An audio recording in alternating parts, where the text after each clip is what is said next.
Subscribe करें हमारे YouTube channel साधना gold को और पाएं वीडियोस सबसे पहले। बेल आइकन दबाना ना भूलें। नाम का भक्त था, ब्राह्मण था। कान्यकुब्ज परिवार में, वर्ण में, ब्राह्मण वर्ण में उसको जन्म प्राप्त हुआ। सदाचारी था, वेदों का ज्ञाता था, लेकिन एक वैश्या के सत्संग में आने के कारण उसने अपने धर्म को छोड़ दिया और वैश्या से उसको 7 बालक हुए। एक बार संजोग ऐसा हुआ कि उसने दरवाजा खोला तो दरवाजा खोलते हुए एक संत का दर्शन हुआ। संत के साथ बहुत सारे साधु थे।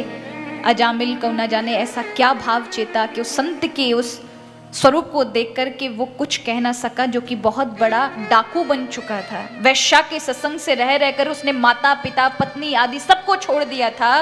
वैश्या के साथ रह करके बहुत बड़ा आतंकवादी डाकू बन चुका था, लोगों को मारता था।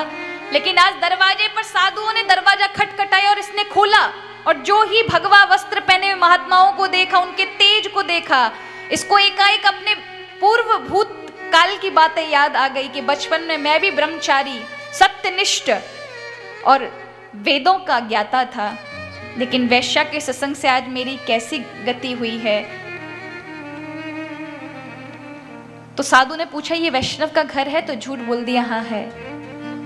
रात्रि में साधु ने कीर्तन किया और ऐसा भाग्य जागा कि सुबह इसने आकर के ये बात कह दी, महाराज मैं वैष्णव नहीं, मैं तो पहले था, लेकिन वैश्या के सत्संग से आकर मैं एक अपराधी हूं।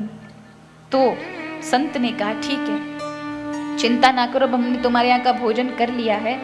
अब अपने एक और बालक का, यानी एक और बालक को उत्पन्न करो, उसका नाम नारायण रखना। अजामिल को बात जच गई, संत तो चले गए। जब 8वां बालक हुआ, उसका नाम रखा अजामिल, नारायण रखा, नारायण नाम रखा। अब जब अजामिल ने नारायण नाम रखा तो नारायण नारायण मुख से वो कहता था, लेकिन संत की कृपा का हमारे प्रसाद था ना, ऐसे ही साधारण नाम थोड़ा था, संत की तपस्या का दिया हुआ नाम था। तो यहां जब उसके पापों का घड़ा भरा, यम के दूत उसके समक्ष आए और फंदा लटका करके खींच रहे थे प्राण को। पास ही में उसका बेटा नारायण बैठा था, चिल्लाया, बेटा नारायण बचाओ। अब महाराज जैसे ही सुना, बेटे ने तो सुना ना सुना, पर भगवान श्री हरि ने सुना। भगवान हरि के पार्षद दौड़े, भैया किसी भक्त पर संकट पड़ गया, चलो। दौड़े और साक्षात प्रकट हो गए, जय विजय। यमराज के दूतों ने देखा, डर गई, ये कौन आ गए भैया? सुनहले सुनहले 4 भुजा वाले, सुदर्शन चक्र आदि धारण किए हुए। यमदूतों से कहा, इसको छोड़ दो। बोले महाराज ये पापी है, इसने बड़े पाप की, इसको नहीं छोड़ सकते। बोले इसने भगवान का 4 अक्षर वाला पवित्र नाम लिया है, इसे छोड़ दो। बोले महाराज आप चक्कर में पड़ गए, ये इसके बेटे का नाम है, इसने भगवान का नाम नहीं लिया। ने कहा तो ये बताओ, इसके बेटे का नाम पहले था, ये भगवान का नाम नारायण पहले था? बोले भगवान का ही नाम है नारायण। तो बोले इसे छोड़ दो। जब नहीं छोड़ा तो यमदूतों को मार मार के भगा दिया और उसे यमपास से छुड़ा करके वो दूत अंतर ध्यान हुए। अजामिल को पता चला नाम की इतनी महिमा, वो रोने लगा, भैया ये मैं क्या सपना देख रहा था? नाम की इतनी महिमा है, मैंने तो बेटे के नाम से नाम लिया तो भगवान के पार्षदों ने आके बचा लिया। यदि मैंने किंचित मात्र सच्चे मन से नाम ले लिया होता तो स्वयं हरि प्रकट होते आज।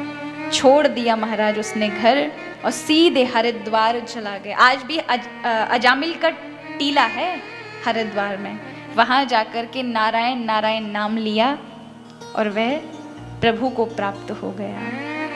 नाम में कितना विश्वास होना चाहिए, प्रहलाद की कथा से पता चलता है। प्रहलाद जी रात दिन प्रभु का नाम स्मरण करते थे।